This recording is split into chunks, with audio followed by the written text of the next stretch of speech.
Hey, what's going on, y'all? Just wanted to share this article that I found. It just popped up on my Google. And so, anyways, I thought it was cool. It's titled Eight Evening Habits of People Who Never Move Forward in Life, according to psychology. It's by Lachlan Brown, and it was written September 25th, 2024. And so I'll read it and kind of go in and out of just sharing my thoughts. And if you have some thoughts that you want to share, please feel free to comment below. But again, these are eight evening habits of people who never move forward in life. Okay, so there's a thin line between habits that propel us forward and those that hold us back.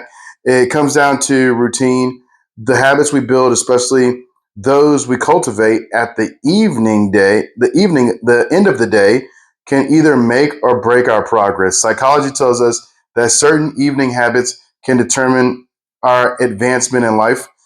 And it's not always what we do, but rather what we don't do. In this article, we'll delve into eight evening habits of individuals who seem to be stuck in life.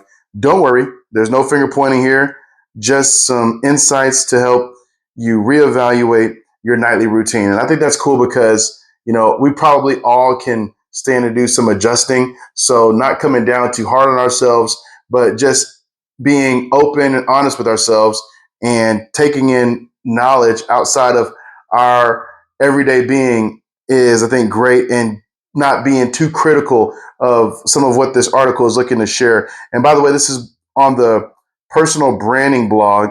I would assume that it's written by the author previously mentioned. So, one, that would be night owls. Psychology suggests that our sleeping habits can greatly affect our progress in life. Individuals who tend to stay up late and sleep in, colloquially known as night owls, often miss out on the benefits of a good morning routine.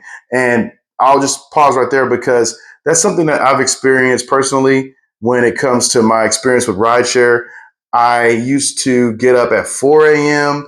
and it would be crazy to me because people would be like, why, are you, or I'm surprised that you're up. And I'm like, well, I'm not surprised that you're going to go to the airport right now. But the thing that I gathered from that or learned was that you get to experience so much of the day. And so that's something that I'm actually working with right now in my personal life is transitioning from having a later evening to getting back on a schedule where I cut things off in the evening time so that way I can start to have an earlier morning. That early rise is, I mean, second to none. You get a lot of things done while there's little to no distractions. Nobody's going to call you at 5 a.m. when you're trying to get through your morning workout or you're trying to do some meditation. 6 a.m., you're getting a phone call. I mean, it's probably a drop dead emergency. And how many days, fortunately, do we have to worry about fielding phone calls and emails and things like that before 8 a.m.? So individuals who tend to stay up late and sleep in, again, colloquially known as night owls, while it might seem harmless, this habit can lead to a chaotic start to the day, which it in turn can negatively impact productivity and motivation. Rather, starting the day with a clear plan. I can't read right now. Night owls are often playing catch up from the moment they wake up. In essence, by choosing to stay up late, these individuals are setting themselves back before the day has even begun. It's not about judging or blaming, it's about understanding the impact of our daily habits and making conscious choices for improvement. So one would be night owls, right? Staying up too late. And my mom always used to say, you can't soar with the eagles in the morning if you're going to hoop with the owls at night. All right. So number two, endless scrolling. Let me share a personal story that might hit close to home for many of you. I used to have this habit of endless scrolling through social media feeds before bedtime. It felt like a harmless way to unwind until I realized that just how much time I was wasting. One night, I actually timed myself and found that I was spending nearly 2 hours every evening just scrolling. That's 14 hours a week or almost two full work days. So I think we all can probably attest to this in this world of social media where these apps are addictive by nature and design. And so just being conscientious of how we can stop filling our time with other people's lives and fill our lives with our lives. So I'm going to skip down to the next suggestion here, which would be number 3, skipping reflection. In the hustle and bustle of everyday life, we often forget to take a moment to just sit and reflect on our day. This might not seem like a big deal, but according to a study published in the Harvard Business Review, regular reflection can actually improve our performance by up to 22.8%.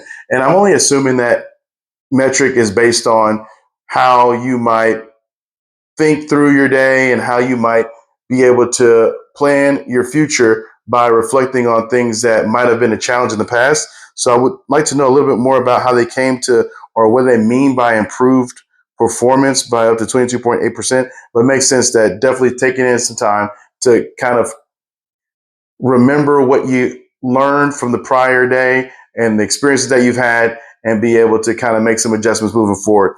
So number 4, okay, neglecting self-care. It's easy to overlook self-care when we're constantly chasing our goals, deadlines, or simply trying to keep up with life. But let me tell you, neglecting self-care can be a one-way ticket to burnout town. And I don't think anyone wants to have not even a round trip ticket to burnout town. So definitely making sure that, and I'm sure, and as it suggests here in the article, being able to acknowledge your health and wellness when it comes to physical fitness, when it comes to emotional fitness, doing some mindfulness, maybe even practicing some yoga, or whatever other types of meditation are huge when it comes to making sure that we're being present in the moment, getting that full woo-saw, if you will, if you're a big Bad Boys fan, and just being able to take in life by the moment and not being so caught up in the past and the present. So holding on to number 5, holding on to negativity. Life can be tough. We've all had those days when everything seems to go wrong and it's hard to shake off the negativity. But here's the thing, carrying that heavy load of negativity into the night doesn't serve us. It hinders our sleep, disrupts our peace, and casts a shadow on a new day even before it has begun. Think about that. I mean, having that momentum of anxiety or distress or despair about a decision that you need to make or have made really doesn't serve the next day, because it's almost like a locomotive, a locomotion where it's just picking up steam and picking up steam, and that just snowballs into the next day. Where this says, again, number 5, you want to make sure that you're putting the brakes on that and letting go of that negativity, so that way you can move on and just be grateful and be thrilled about the fact that there's a new day coming, and slowing or stopping that momentum of negativity flowing into the next day. So being cognizant of letting that go, especially in the evening time, it suggests would be a powerful activity. Skipping the workout, number 6. Number 6, I'm out of fingers now. So number 6, skipping the workout. I've always been a bit of a procrastinator when it comes to working out, often putting it off until the last minute. But it was only when I started skipping my nightly workouts altogether that I noticed a significant shift, and not in a good way. Not only did I start feeling less energetic and more sluggish, but I also noticed a decrease in my overall mood and motivation. It was like a zest for life had been taking a hit. So I can attest to that, because I mean, you think about the endorphin kick that you get when you exercise. If you're not getting that, where is that pickup to your mood going to come from, right? And again, it's almost like the piece where they're talking about holding on to negativity. If you're not moving any of that energy into an activity, again, where it can cause you to have an endorphin boost and actually just put you in a better mood altogether, get you smiling, get you breathing, get you worked up with a nice sweat, where is that energy going to go? It's probably going to be displaced. And it's just like the negative energy, holding on to that lethargic, holding on to that lack of, can also move in a direction with the momentum to where now you're just all in all defeated and out of energy altogether. So definitely want to make sure that you're getting in some exercise. It says, now I make it a point to squeeze in. The author says they make it a point to squeeze in at least 15 minutes of exercise every evening, even if it's just a quick stroll around the block or some basic stretches.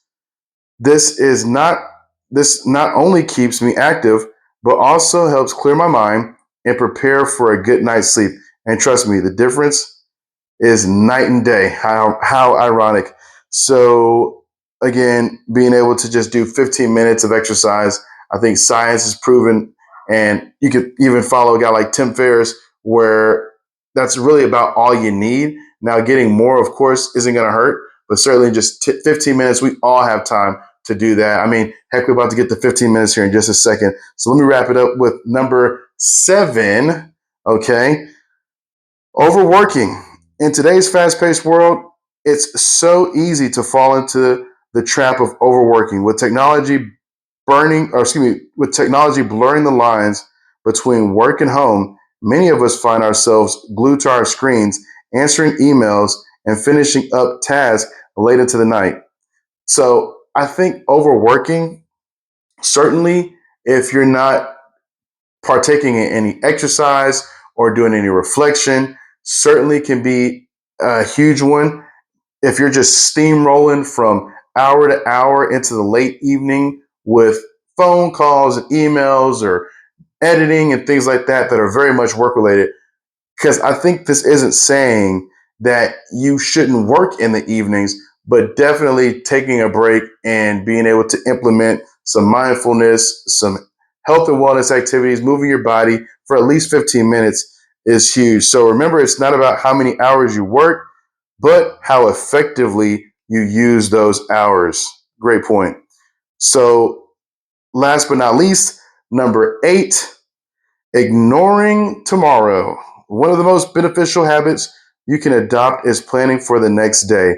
Without a clear plan, it's easy to get swept up in the rush of the day, reacting rather than acting. Ignoring tomorrow leaves us in a constant state of catch up, which can be both stressful and underproductive. Or unproductive. Uh, However, spending a few minutes each evening setting goals and tasks for the next day can give us a head start. And I mean, totally agree with that. Being able to make sure that you're thinking of what meetings you might have prior to, that could give you the idea of what talking points you might need to have. Also, what errands you need to run. Maybe you can adjust your schedule to get those errands done sooner or make a pivot in the day to be able to squeeze them in instead of figuring out, oh, now I'm out of paper towels and you're scrambling and you're trying to squeeze in different things, or you have, maybe things with your family that you're trying to squeeze in, where if you could have moved certain things around, it would have made it more easy for you to pull that off. So all in all, it's a great article from the Personal Branding blog. Hopefully you enjoyed checking in with me for a little bit. I appreciate you being here, and until next time, peace.